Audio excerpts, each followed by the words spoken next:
According to the American Foundation for Suicide Prevention, 1 in 5 people will lose a family member to suicide during their lifetime.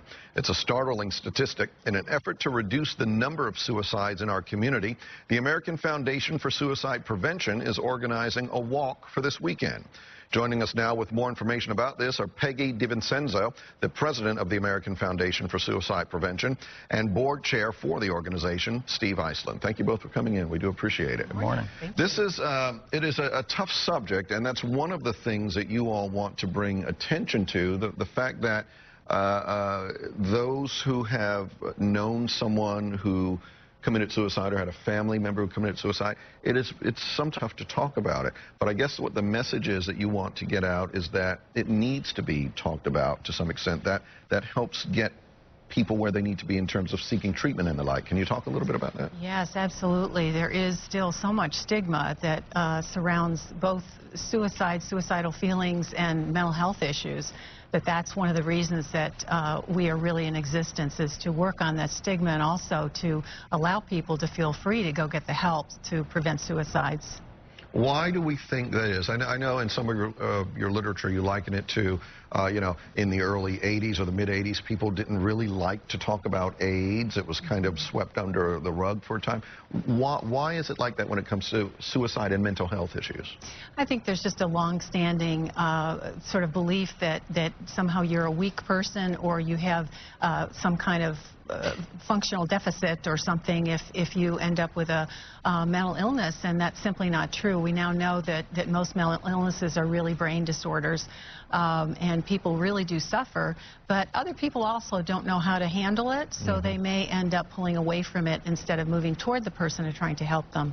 Steve, talk to us, if you can, if you don't mind, about what drew you to this organization. Right, I'm happy to. About 12 years ago, I suffered a major depression, and at that time was suicidal.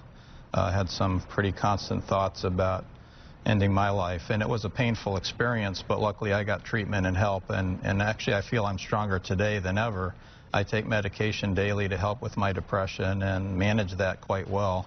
But sadly, about 6 years ago, I lost my nephew to suicide. And a year after the day he lost his life, I joined about 2,000 people in San Francisco on AFSP's overnight walk. And what really helped both my brother and I during that walk was to realize this isn't an isolated issue. There were over 2,000 people walking at an event, and I lost somebody to suicide. And it helped my brother start his recovery.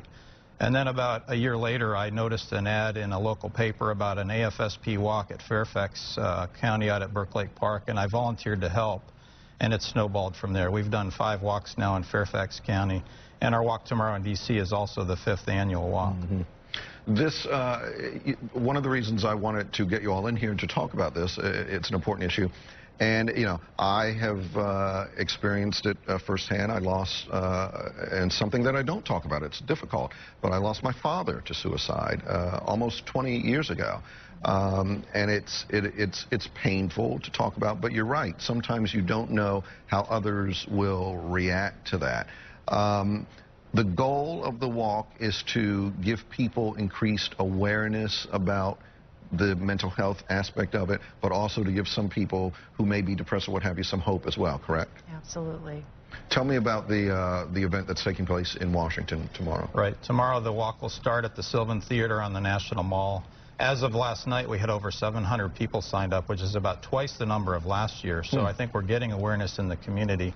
There'll be about a 30-minute opening ceremony. We've got 4 speakers to talk about mental health, suicide prevention, and some of the issues that come along with this problem. And then we'll walk about 3.5 miles around the mall through some of the newest monuments, including the Martin Luther King Monument.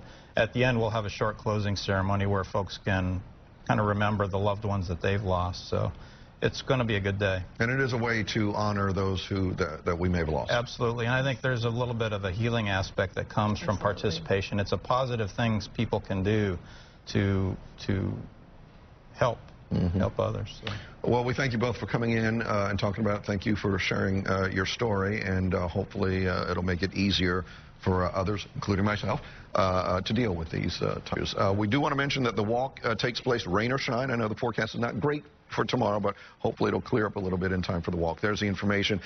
You can also go to myfoxdc.com. We will link you to the information and to the outofthedarkness.org website as well. Thank you very much. Great. We appreciate it. Allison, back to you. Tony, thank you. It was a big story last week, those exotic animals.